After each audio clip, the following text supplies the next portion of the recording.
Polres Ogan Komering Ulu Timur berhasil menangkap 14 tersangka kejahatan pada operasi Pekan Musi 1 2025 yang dilaksanakan selama 16 hari di wilayah hukum Polres Ogan Timur. Kegiatan balap liar untuk apabila mereka mau beristirahat akan disiapkan tempat. Pada pelaksanaan operasi Pekan Musi 2025 yang dilaksanakan Polres Ogan Komering Ulu Timur selama 16 hari, dari 19 Februari sampai 6 Maret, 14 tersangka kejahatan berhasil ditangkap. Terdiri dari 7 tersangka kejahatan jalanan, psikopremanisme sama 6 tersangka narkoba.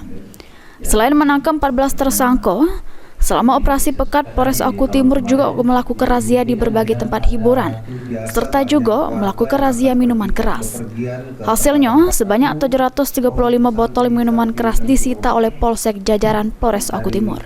Polda Sumsel itu melaksanakan. Selama pelaksanaan operasi Pekan, Polres Ogan Timur telah berhasil mengamankan 14 tersangka dan 1 tersangka diantaranya merupakan kejahatan jalanan atau street crime sebanyak 6 kasus, yakni 1 kasus pencurian dengan pemberatan curhat sebanyak 4 kasus, kemudian kasus pencurian dengan kekerasan curhat sebanyak 1 kasus, dan ketiga kasus pembunuhan sebanyak 1 kasus. Segala barang bukti hasil sitaan operasi Pekan Musi dimusnahkan oleh Polres Ogan Timur yang disaksikan oleh Jaksa Penuntut Umum Kejari Ogan Timur. Elvanri Jeffriyadi, PAL TV. Nah,